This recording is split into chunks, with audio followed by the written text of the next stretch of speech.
أعوذ بالله من الشيطان الرجيم. بسم الله الرحمن الرحيم. الرحمن علم القرآن خلق الإنسان علمه البيان.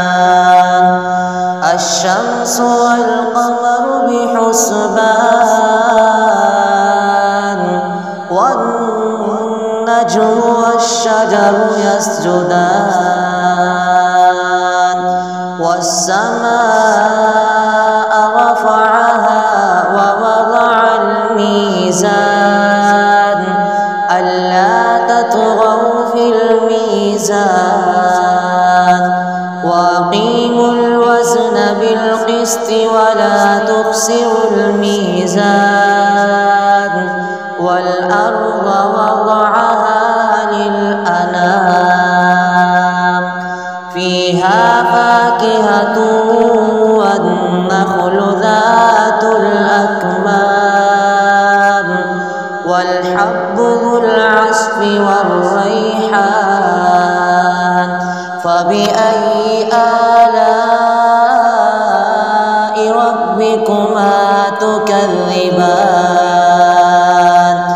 خلق الإنسان من صلصال كالفخار وخلق الجان من مارج من نار. فبأي آلاء ربكما تكذبان؟ رب المشرقين ورب المغربين. فبأي آلاء ربكما تكذبان؟ مرج البحرين يلتقيان بينهما برزخ لا يبغيان. فبأي آلاء ربكما تكذبان؟ يخرج منهما اللؤلؤ والمرجان. فبأي آلاء ربكما تكذبان؟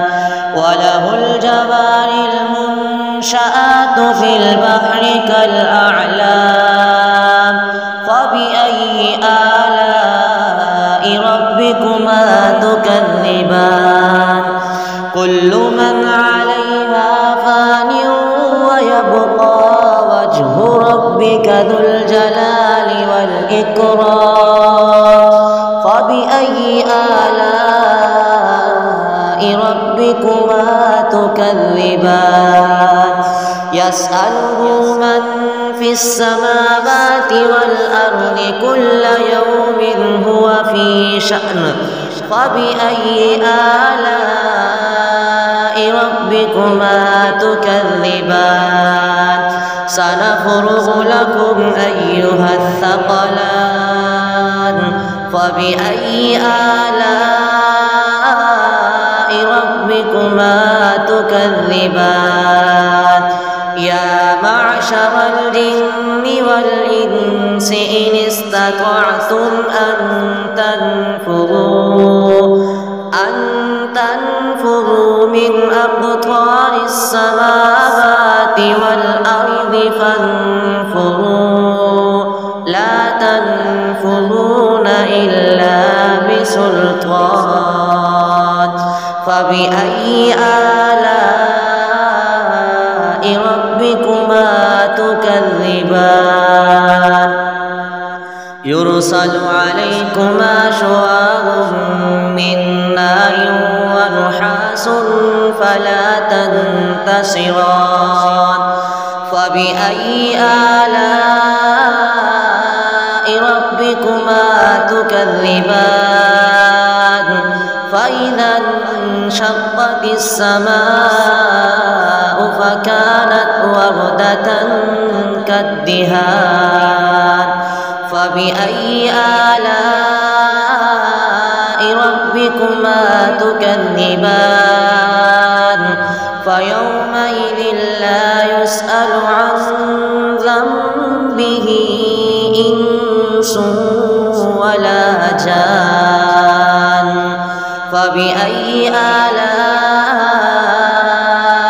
ربكما تكذبان يعرف المجرمون بسيماهم فيؤخذ بالنواصي والأقدام فبأي آلاء ربكما تكذبان هذه جهنم التي يكذب بها المجرمون يطوفون بينها وبين حميم آن فبأي آلاء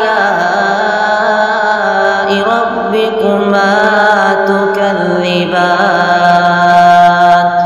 ولمن خاف مقام ربه جنتان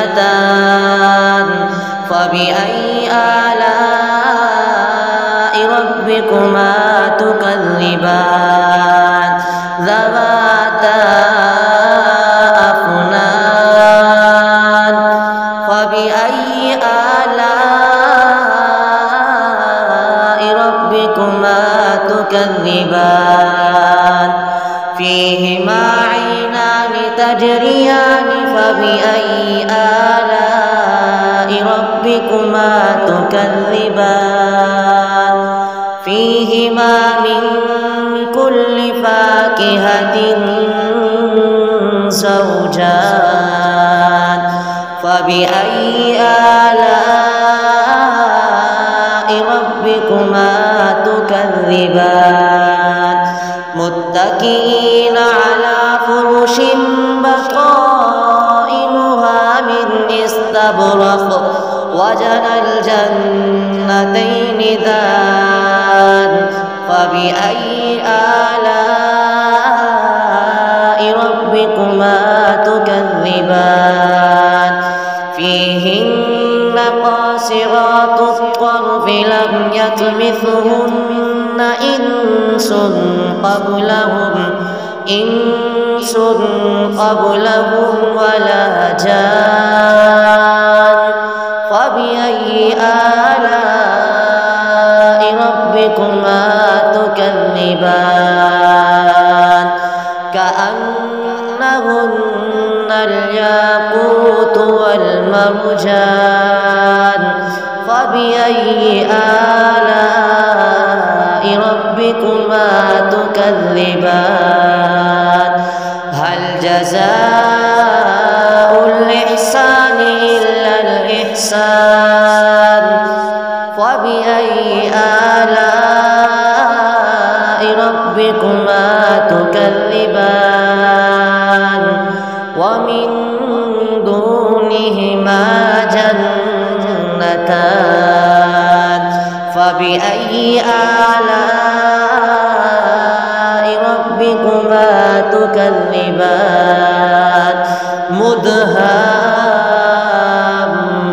مدهامتان فبأي آلاء ربكما تكذبان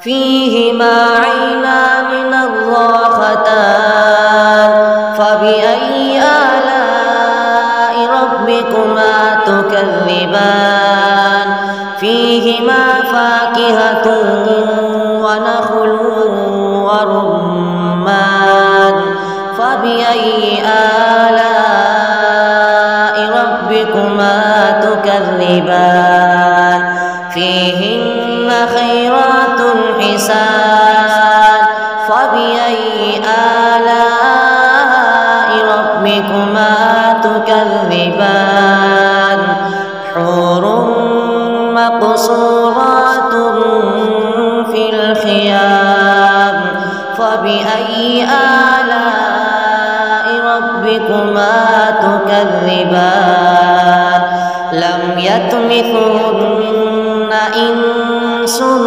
قبلهم ولا جان فبأي آلاء ربكما ربكما تكذبان